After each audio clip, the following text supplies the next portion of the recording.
Hey friends, if you encounter the error 0x80070035, the network path was not found, then please watch this video. I'll guide you through two solutions only.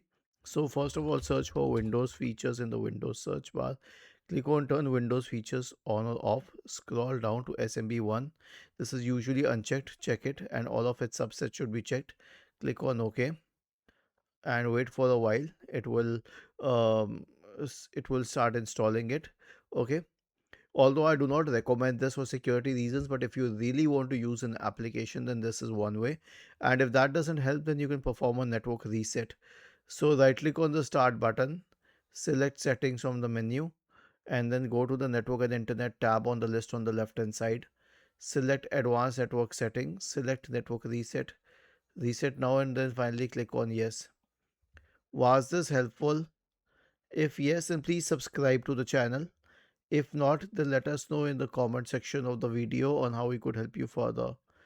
Thank you for watching this video and have a nice day.